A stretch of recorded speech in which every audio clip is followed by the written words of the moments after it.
اور ہمارے تمام معاشرے جتنے آج زندہ ہیں، جتنے تھے، جتنے آئیں گے، جتنے گزر گئے، قیامت تک انسان کا معاشرتی اور معاشی سہارا باپ ہے۔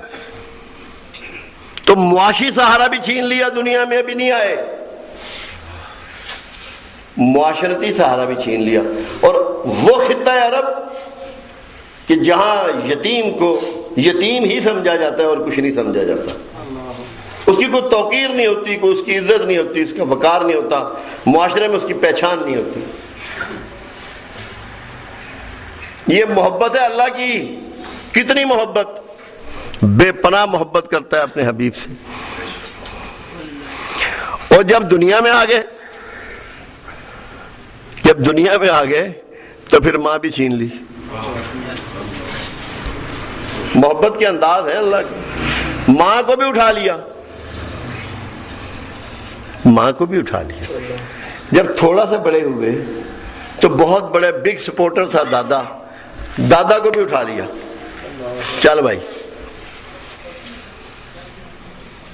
یتیم بچہ بے یار و مددگار، اور جس چچا نے سنبھالنا چاہا وہ خود کثیر العیال، اس کے ڈھیر سارے بچے، سارے بھائیوں میں سب سے غریب، تھوڑا سا ٹانگ میں بھی ان کے پرابلم تھی جس کی وجہ سے ان کی آمدن میں کمی رہتی۔ معاشی حالات بھی کسی کے سہارے ٹھیک نہیں ہونے دیے۔ یہ وہ اللہ کر رہا ہے جو بہت مہربان ہے، جس کا لاڈلا ہے محمد صلی اللہ علیہ وسلم۔ یہ لاڈلے کے ساتھ معاملہ ہو رہا ہے۔ اور جب ذرا بڑے ہوئے تو وہ چاچا بھی گیا، اور جو سب سے بڑا دشمن ہے میرے آقا کا، ابو لہب، وہ بنو ہاشم کا سردار بن گیا۔ سوچئے، غور کیجئے، وہ بیوی جو عرب کی سب سے امیر خاتون تھی، جس کا اگر ایک اونٹ جدے میں ہوتا تھا تو دوسرا اونٹ مکے میں ہوتا تھا، خدیجہ الکبریٰ رضی اللہ تعالی عنہ، جب شاب ابی طالب میں رہے سارا سرمایہ خرچ ہو گیا۔ جب میرے آقا تشریف لے گئے طائف تو پیدل گئے ہیں، گدھے کے بھی پیسے نہیں تھے، گدھے کے بھی پیسے نہیں تھے کہ گدھا ہی کرائے پہ لے لیتے، خریدنا تو دور کی بات ہے، اور ننگے پاؤں تھے۔ اور محبوب کس کے؟ اللہ کے۔ کبھی سوچا آپ نے اس کو سنجیدگی سے کہ یہ کون سی محبت ہے، یہ کون سا محب ہے اور یہ کون سا محبوب ہے؟ کبھی غور کیا اس پہ؟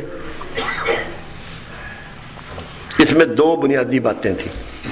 ایک یہ، اللہ یہ سوچ نہیں سکتا، یہ برداشت نہیں کر سکتا، یہ قبول نہیں کر سکتا ایک منٹ کے 1000ویں حصے میں بھی کہ میرے رسول پہ کسی کا احسان ہو، میرا رسول کسی کا دست نگر ہو، میرا رسول کسی کا ڈیپینڈنٹ ہو۔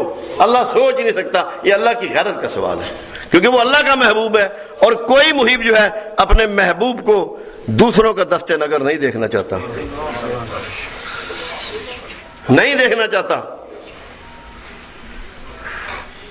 ایک سب سے بنیادی بات یہ تھی، اور یہی توحید خالص ہے، یہی توحید خالص ہے۔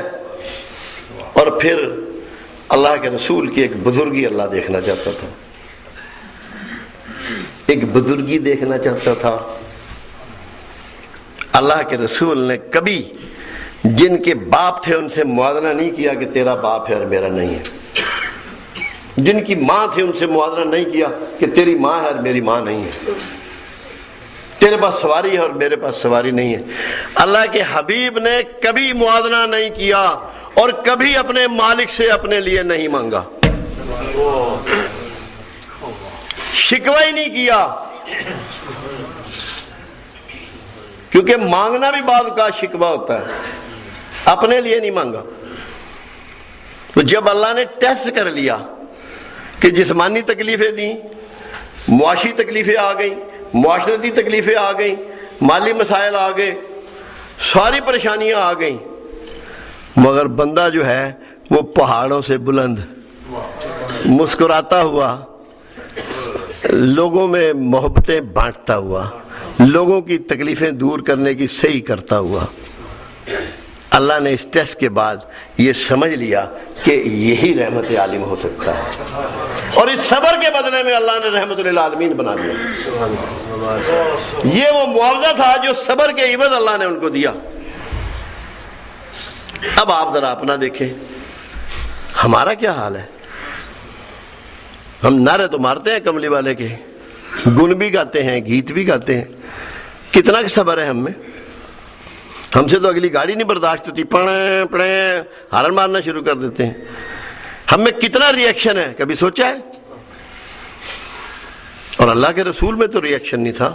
اس ری ایکشن نہ ہونے نے انہیں دنیا میں اللہ کے بعد سب سے بڑا بنا دیا، کیونکہ جو جتنا عظیم ہوتا ہے اس میں ری ایکشن نہیں ہوتا، جو جتنا چھوٹا ہوتا ہے اس میں ری ایکشن زیادہ ہوتا ہے۔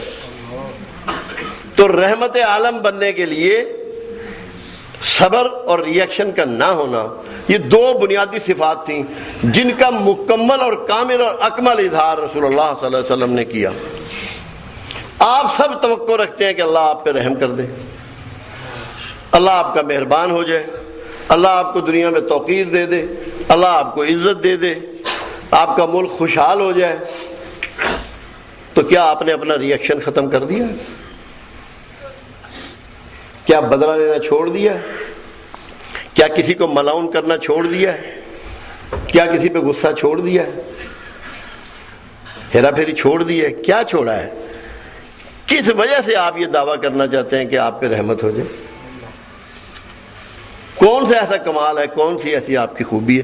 ہم تو ہر وقت تین ایسی بڑی بیماریوں میں گرفتار ہے ہمارا پورا معاشرہ۔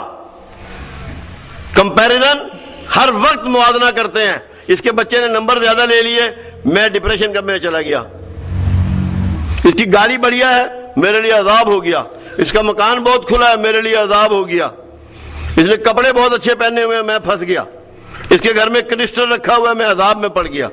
ہم ہر لمحہ تعلیم، صحت، معاشرت، سیاست، ہر ایک میں موازنے سے گزر رہے ہیں۔ تو موازنے کے ساتھ آپ کو اللہ کی رحمت مل جائے گی؟ کیا ممکن ہے؟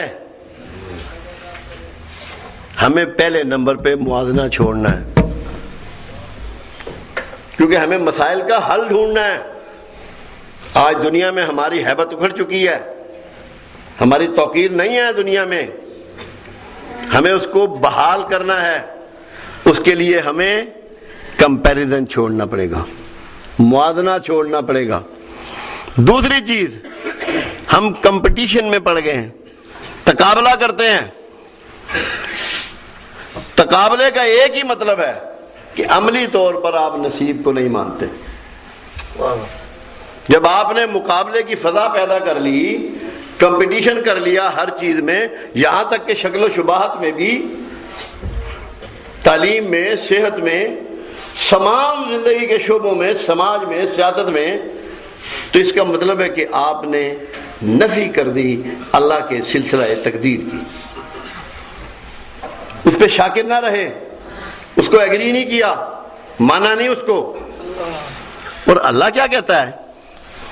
وہ تو یہ کہتا ہے جس کو چاہوں کشائش والا رزق دوں، جسے چاہوں تنگی دوں۔ ہم یہ کہہ رہے ہیں کہ میں بڑا چیمپئن ہوں، میں نے یہ دکان کی، میں نے یہ کارخانہ کیا، میں نے یہ کیا، تو بغاوت کر رہے ہیں اللہ کے قانون کے خلاف۔ میرے 6 بیٹے ہیں، فلاں یہ ہے، فلاں وہ ہے، اللہ کہہ رہا ہے جس کو چاہوں بیٹے دوں، جس کو چاہوں بیٹیاں دوں، جس کو چاہوں دونوں نہ دوں۔ تو کمپٹیشن نے ہمیں عملی طور پر اللہ اور اس کے رسول کا باغی بنا دیا ہے۔ کون ہے ایسا جو باغی کو پر رحمت کرے گا؟ کیا کرے گا اللہ رحمت آپ پر اس بغاوت کے باوجود؟ ممکن ہے ایسا؟ کیا اللہ نے شیطان پہ رحمت کر دی ہے بغاوت کے باوجود؟ شیطان کا گناہ کیا تھا معلوم ہے؟ کبھی سوچا ہے؟ خود پسندی۔ اور خدا کی قسم ہم سب اس میں گرفتار ہیں، سب گرفتار ہیں پوری طرح۔ کوئی باہر نہیں ہے ہم میں سے داڑھی والا کیا اور بغیر داڑھی والا کیا، نمازی کیا اور بے نمازی کیا، رسول اللہ کے نعرے مارنے والا کیا اور خاموش رہنے والا کیا۔ خود پسندی کے شکار ہیں، اور شیطان کا اصل نام خود پسند ہے، اپنے آپ کو لو کرتا ہے، اپنے آپ کو پسند کرتا ہے۔ تو اگر آپ اللہ کی رحمت چاہتے ہیں کہ آپ پہ ہو، آپ کے گھرانوں پہ ہو، آپ کے ماحول پہ ہو، آپ کے ملک و قوم پر ہو، تو آپ کو کمپٹیشن چھوڑنا پڑے گا۔ اور جب آپ کمپیریزن کرتے ہیں، موازنہ کرتے ہیں، پھر تقابلے کی فضا پیدا کرتے ہیں، کمپٹیشن کرتے ہیں، تو پھر آپ کمپلینٹ ضرور کرتے ہیں۔ اور وہ مالک جس نے آپ کو بنایا ہے، جو خالق ہے، جو دینے والا ہے، رب ہے، پالنے والا ہے، چھیننے والا ہے، سارے کام اسی کے ذمے ہیں، جب آپ اس سے گلے کرتے ہیں، اس کو اس کی ڈیوٹی بتاتے ہیں، تو اس کی غیرت نہیں جاگتی؟